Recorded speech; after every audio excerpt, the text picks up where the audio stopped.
Good afternoon. My name is Thomas Keneally. Being independent is a wonderful experience, but starting out it can be challenging. Today I'm going to share with you some advice that I have learned from my experience of moving out of home. I know you are all probably sitting there thinking about how hard can it be. Well, not long ago I was where you are now, but I didn't have someone like me to listen to and give me some advice.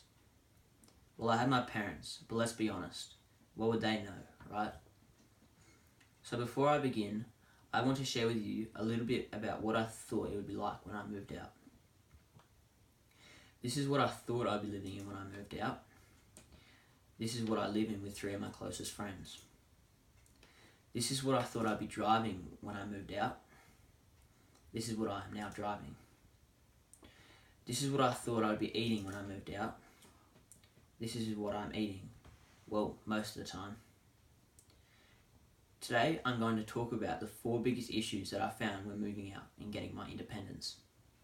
Budgeting, accommodation, purchasing a car, and surviving and thriving, or you could say eating and cleaning. I will talk in more detail about each of these.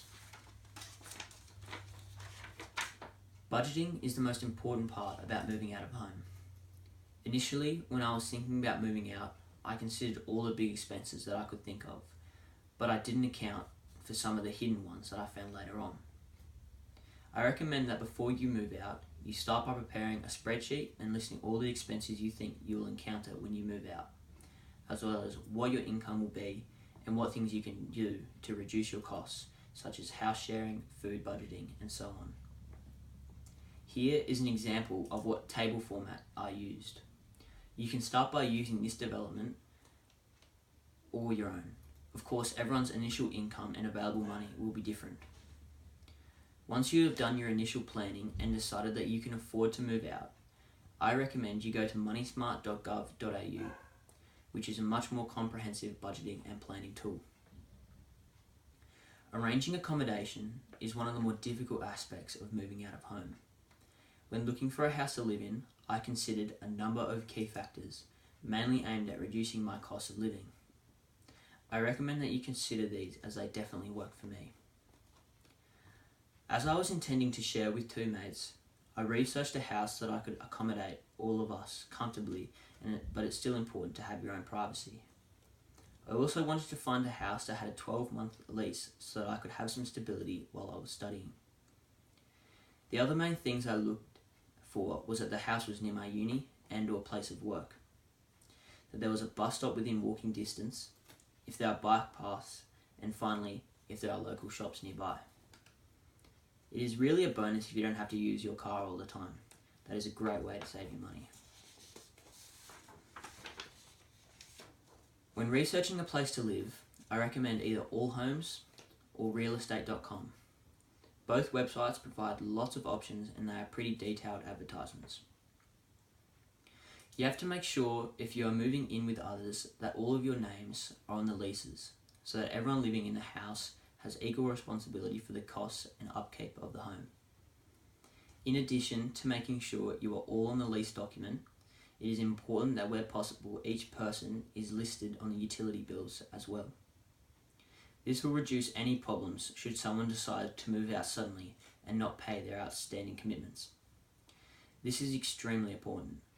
And if you don't believe me, Google share house rental horror stories and you will no longer doubt this advice. The roommate agreement is something that you can talk about with your housemates, setting the rules and guidelines around sharing a house so that you can all live comfortably and so you will all stay friends. There is a lot of guidance available online about how to arrange a lease, and I recommend you view the website www.moneysmart.com/leases. I was really fortunate because my parents gave me some money towards purchasing a car. Before I started looking, I did up another small spreadsheet detailing all the costs associated with having a car. Registration, insurance, petrol, and servicing.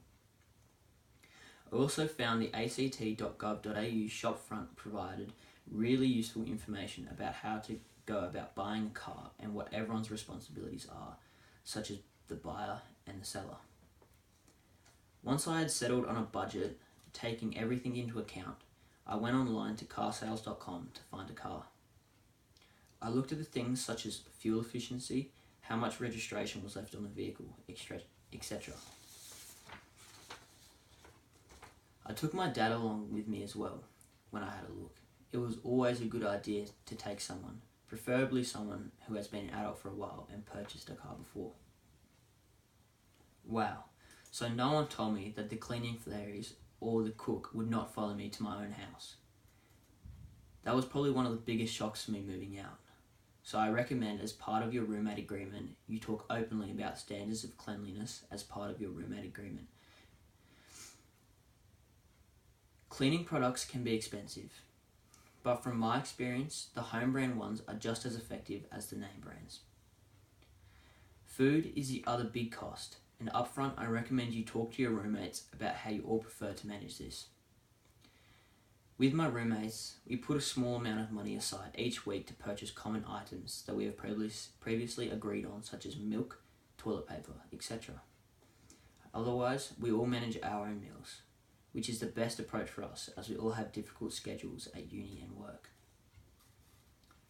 For you all, however, I recommend looking at the specials each week and doing up a weekly plan so that when you do your shopping, you can stick to your budget and you end up with weeks worth of healthy meals.